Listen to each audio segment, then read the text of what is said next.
የሟቾች ቁጥር 31 ደርሷል። ወገኖቻችን እንደ ቅጠል የረገፉበት አሰቃቂ መኪና አደጋ። ዛሬ ጠዋት ከደሴ ወደ አዲስ አበባ ሲጓዝ የነበረ አውቶቡስ ሐረጉ የተባለ አካባቢ ላይ 100 ሜትር ጥልቀት ወዳለው ገደል ገብቶ በርካታ ሰዎች መሞታቸውን ዘግቤላችሁ ነበር። ታዲያ አሁን ላይ በደረሰ መረጃ የሟቾች ቁጥር ወደ 31 ከፍ ማለቱ ተነግሯል። በቦታው ላይ የነበሩ የአይን እማኞች እንደተናገሩት የመኪናው ሁሉም ጎማዎች ልሙጥ የሆኑና መኪናው በቃል ለመግለጽ እስከሚከብድ ድረስ በጣም ያረጀ መሆኑም ተናግሯል። የኮምቦልቻ ከተማ ፖሊስ እንደገለጸው በድምሩ እስካሁን ድረስ 31 ሰዎች በአደጋው ሕይወታቸውን አጥተዋል። እንዲሁም 33ቱ የሚሆኑት ከባድና ቀላል ጉዳት ደርሶባቸው ሕክምና እየተደረገላቸው እንደሆነም ተነግሯል። በድጋሚ ለሟቾች ፈጣሪ ነፍሳቸውን ይማር፣ ለቤተሰቦቻቸው ለወዳጅ ዘመዶቻቸው መጽናናትን እንመኛለን።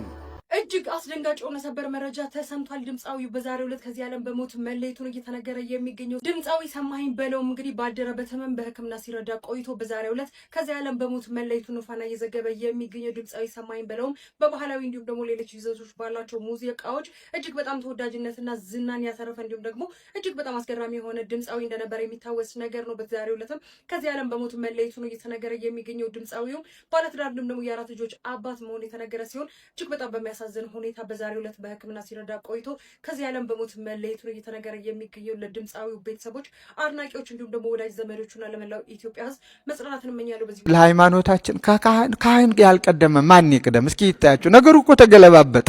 ምእመኑ ስለ እምነቱ ይሞታል፣ ይሰደዳል፣ ይንገላታል። ካህኑ ደግሞ እንጀራ ፍለጋ ይንገላታል። እንጀራ ፍለጋ እረ ስማችን ጠፍቷል። ብዙ መናገር እችል ነበር። አሁን ግን መናገርን ለምን አልተናገርም ይሉኛል። አልናገርም፣ እባካችሁ ተውኛው። ወደ ስራ እንግባ ካላችሁ እንግባ፣ እንስራ። ምን እንስራ እንበልና እንመካከር። ቤተ ክርስቲያኒቱን እንዴት እናሻግራት ካላችሁ ነው። ስለ ኑሯችን ብቻ ተጨናቂዎች ሆነናል። ለዚህም ነው መናናቆ የተፈጠረ። አብያተ ክርስቲያናት ሲቃጠሉ በታሪካችን ውስጥ እንደዚህ ታላላቅ ገዳማት፣ አድባራት ክፎች ተነስተው ሲያቃጥሏቸው እኔም አብሬ ብለው እኮ እየገቡ የተቃጠሉ ወገኖች አሉ። መሰረቷ ጸንቶ ሲኖር ነው። መሰረቷ እየተናጋ ክብሯ እየተነካ እዚህ ግቡ በማይባሉ ዘመን በወለዳቸውና በፈጠራቸው እየተሰቃየች ክርስቲያኖች በዋሉበት የሚቃወም ይቃወመኝ፣ የሚጠላ ይጥላኝ፣ ቤተ ክርስቲያንን የሚጨርሳት የውስጧ ዘረኝነት ነው። የውስጧ መበላለት ነው የሚጨርሳት። ክርስቲያን 5 ሆኖ አንድ ሲሆን ግርማ አለው። እኛ ሚሊዮን ሆነን እንኳን ግርማ የለንም። ለምን? ያምለብቸው እንኳን ችግራችን መፍትሄያችን አባልቶ ሊጨርሰን። በመፍትሄ ላይ እንኳን አንድ ልብ የለንም። ምንም እና መኳንንት ደጆችን ክፈቱ ያለው ልባችሁ አሁን እንኳን ቢሆን ይግራችሁ። ስለ ቤተክርስቲያን የሚነገር ምስጢር አለ። ስለ ተዋህዶ የሚታወጅ አዋጅ አለ። ዘመኑ ባመጣው የእግዚአብሔር ጥበብ ባመጣው በማህበራዊ ድረገጽ በማንኛውም ቦታ ላይ ኦርቶዶክሳዊ ድምጾችን እየተገኘው ስንፋሴ እስካለች ድረስ አሰማለሁ። ከናንተ የሚጠበቀው ይህ አገልግሎት ለመላው ዓለም እንዲደርስ ኮፒ፣ ሊንክ፣ ሼር ማድረግ ነው። ታፕ ማድረግ ነው። እጃችሁ ላይ ባለው ነገር ድጋፉ ነው። ቤተክርስቲያን እንዳትፈርስ ጣራዋን ግድግዳዋን እንደምንሰራው ሁሉ ዛሬም የተዋህዶ ድምጽ የሚሰማባቸውን ማናቸውንም ማህበራዊ ድረገጾችና አገልጋዮች ከጎናቸው ሆነን አለም ብለን ልንደግፍ ያስፈልጋል። የጽንሱ ጤንነት እንዲጠበቅ የእናቲቱ ጤንነት መጠበቅ አለበት። ሁላችሁም በሙያችሁ፣ በጸሎታችሁ፣ በእውቀታችሁ፣ በገንዘባችሁ እግዚአብሔርን ልታገለግሉ ከጎናችን ልትቆሙ ይገባል።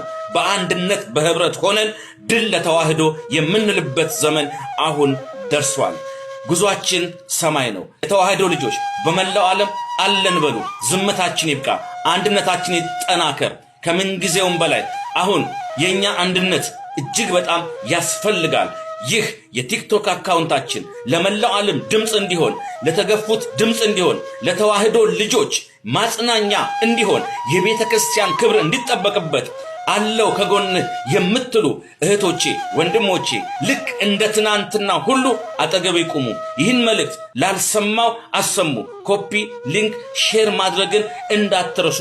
እሱም ዋና አገልግሎት ነውና እኔ 10 ሰውም ቢኖር 5 ሰውም ቢኖር አንድም ሰው አስተምራለሁ እግዚአብሔር በጨከነው በአንዱ በኖህ ዓለምን ለውጧል።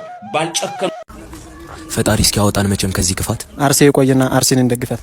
ሁላችሁም ወደ እግዚአብሔር ጮሁ። ወደ እግዚአብሔር ጮሁ። ክርስቲያኖች አይታደሙ። እኛ ኦርቶዶክሳውያን የሀገር ስጋት አይደለንም፣ የመንግስት ስጋት አይደለንም፣ የፖለቲካ ካድሬም አይደለንም። ተሹሞ ማንም ሿሚ ሻሪ የሌለበት ያለ የነበረ የዘላለማዊ ንጉሥ የኢየሱስ ክርስቶስ መንግስት ሰባኪዎችና ተከታዮች ነን። እኛ ለሰላም መደፍረስ ብጥብጥ አንፈልግም። እናንተ ናችሁ ባዶ እጁን ያጨበጨበ እየዘመረ ያለ ሰው ላይ መተኮስ ምን ማለት ነው? ልትጠብቁን ዙሪያችን ከባችሁ በዓላችን ልታከብሩ ይገባል። ምክንያቱም ኦርቶዶክስ ሀገር ናት ካላችሁ ሀገራችሁን ኦርቶዶክስን አክብሯታ። ለምን ታዋርዷታላችሁ? ለምን ትገሉናላችሁ? ለምን ታቁናላችሁ?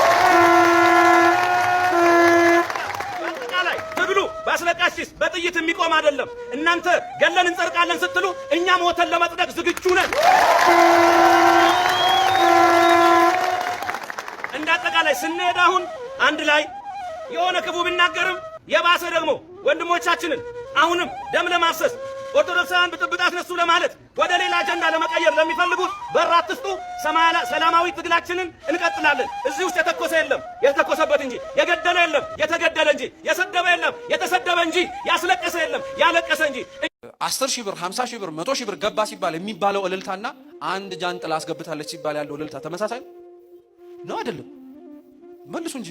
ይሄ እኮ ምንም አያሳፍርም። ክርስቲያኖች ሁላችንም የምናውቀው ገሃድ ነገር እኮ መታረም ስላለብን ነው አይደለም? ነው፣ ምንም ጥርጥር የለው። ብዙ ላስገባው ብዙ ልልል እንላለን፣ እናጨበጭባለን፣ ብዙ ለተደረገለት እናመሰግናለን። ይሄ የሚያስወቅስ ነገር ሆኖት አይደለም። እርግጥ ነው እነሱን በብዙ ጎብኝቷቸው እግዚአብሔርን ደስ ባሰኛቸው ነገር እሱን ለማመስገን የመጡት ሰዎች በምስጋናቸው ብንሳተፍ የሚያስመሰግን ነው። ያላቸውን የሰጡትን ሰዎች ግን ለምን እንንቃቸዋለን? ክርስቶስ እኮ ብዙ ካስገቡት ሰዎች ይልቅ 2 መሐለቅ አውጥታ ያላትን የሰጠችዋን ሴት እኮ ነው ያመሰግናል። እነሱ ከተረፋቸው ነው የሰጡት፣ እሷ ግን ያላትን የሰጠችው። ብዙዎች እኮ ያላቸውን ሰጥተው ነገር ግን ተርፏቸው የሰጧቸውን ሰዎች አቅምና ጉልበት ስላልደረሱ ብለን እኮ እኛ ፊት ነስተናቸው። እግዚአብሔር ግን ሁለቱንም ነው የሚመለከተው። በንጽህና የሰጡትን ይቀበላል፣ ብዙም ሆነ ትንሽ። በሽታውን ሳታውቁት ግን ህይወታችሁ ላይ የሆነ ነገር ጤና ያለመሰማ ስሜት የተሰማችሁ በተለያየ አካባቢ ሄዳችሁ ሕክምና አድርጋችሁ ግን መንስኤው ያልታወቀ በሽታ ላለባችሁ ሰዎች የዛሬ የመዝሙረ ዳዊት መፍትሄው ለእናንተ ነው። ዛሬ የምነግራችሁ የመዝሙረ ዳዊት ጸሎት ብቻ አይደለም፣ የህይወት ዘይቤም ለውጥ ጭምር ነው። ስለዚህ ምን ታደርጋላችሁ መሰላችሁ? ቅድም የነገርኳችሁ ምክንያቶች፣ ምልክቶች ህይወታችሁ ላይ ሀፕን እያደረጉ ከሆነ ይህንን ከተጠቀማችሁ ለአንዴና ለመጨረሻ ጊዜ የህይወታችሁ መስመር ይቀየራል። የመጀመሪያው ነገር ሁል ጊዜ በህይወታችሁ ካለው 24 ሰዓት ውስጥ 15 ደቂቃ ቢያንስ የአርምሞ ጊዜ ይኑራችሁ። አርምሞ በቅድስት ቤተክርስቲያን ያለውን መንፈሳዊ መሰረት ታውቃላችሁ። ሁለተኛ መዝሙር 91 እና መዝሙር 118ን ማለዳ ማለዳ በጥሩ አረዳድ በጥሩ ተመስጦ መጸለይ። ይሄ የራሱ መንፈሳዊ ፍሪኩዌንሲ ስለሚኖረው ወይም መንፈሳዊ የቃላት ኃይል ስለሚኖረው ህይወታችን ውስጥ እያለ እየተፈጠረ ያለውን ነገር ሙሉ ለሙሉ ስም አምላክ ያለው ጸሎት ስለሆነ ይሽርልናል። ሶስተኛው ማንኛውንም ውሃ ከመጠጣታችሁ በፊት ኢየሱስ ክርስቶስ ጌታችን በዕለተ ዓርብ በተቸነከረባቸው በነዛ ችንካሮች በሳዶር፣ ባላዶር፣ ባዴራ፣ በዳናትና በሮዳስ በእነዚህ በአምስቱ ቅንዋተ መስቀል አማትባችሁ ባርካችሁ ጸልዩ። ምክንያቱም እነዛ ቅዱስ የሆነ አምላካችን ጌታችን የተቸነከረባቸው ችንካሮች ስለሆኑ ስማቸው ኃይል አለው። ተግባባን አይደል? ስለዚህ ይሄ ነገር እዛ ቦታ ላይ ይቆማል ማለት ነው፣ እንዳትረሱት።